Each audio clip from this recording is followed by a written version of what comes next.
আমরা বুঝতেই পারছি মাহবুল হাসান ভাই একজন অসাধারণ বাবা, একজন অসাধারণ স্বামী। আপনাকে স্যালুট জানাই। আমি এমন একজন অসাধারণ বাবাকে পেয়েছি যে বাবা আসলে ইতিমধ্যে সমাজে উদাহরণ সৃষ্টি করেছে। অনেক অনেক শুভেচ্ছা জানাই। আপনাকে অনেক ধন্যবাদ এবং আপনার প্রতি অনেক কৃতজ্ঞতা। আল্লাহ আপনাকে সুস্থ এবং সবলভাবে রাখুক, দোয়া করি আপা। যেহেতু আপনারা এইসব বিষয় নিয়ে অনেক জায়গায়, আজকে তো এখানে প্রথম না, অনেক জায়গায় তো আপনারা অনেক এগুলি নিয়ে আপনারা আসলে সবাই মানবিক। আমি দেখছি এই যে আপনারা যে খোঁজ নিয়ে আগে আসছেন, অনেকেই যে ভুলে গেছে আপা, 20 বছর ইতিহাসই ভুলে গেলাম। আশা করি আপা কিছুক্ষণের মধ্যে ফিরে আসবে এবং তখন আপার সাথে আলাপ করব।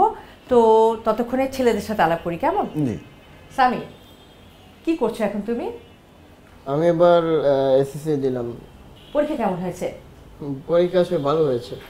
সামি আর শান দুই ভাইয়ের পছন্দের কাজগুলো কি? আমরা সবসময় সময় কাটাই, বাইরে কম যাই আর একটু ফোন দেখি আর কি। হাঁটতেও যাও না, ঘুরতেও যাও না? ছাদে যাই। ঘুরতে যাও ছাদে? হ্যাঁ, ছাদে ঘুরতে যাই। আবার কে থাকে তখন সাথে, বাবা না মা? আমরা দুজনই। দুই ভাই যাও? হ্যাঁ, মাঝে বাবা থাকে, মাও থাকে। আবার ছাদটা কি অনেক সুন্দর তোমাদের? ছাদে আবার মনে গরমে গাছ লাগিয়েছেন, মানে ওখানে গাছপালা দেখতে আছে? যাই। গাছপালা রয়েছে, অনেক হ্যাঁ, গাছপালা আছে। হ্যাঁ। অনেক সুন্দর ছাদ তোমাদের।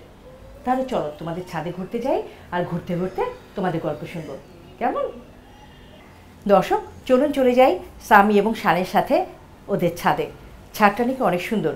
চলুন সুন্দর ছাদটা ঘুরতে ঘুরতে দেখি আর ওদের গল্প শুনি। আশা করি এর মাঝে সামি এবং শানের আম্মুও যোগ দেবেন আমাদের সাথে।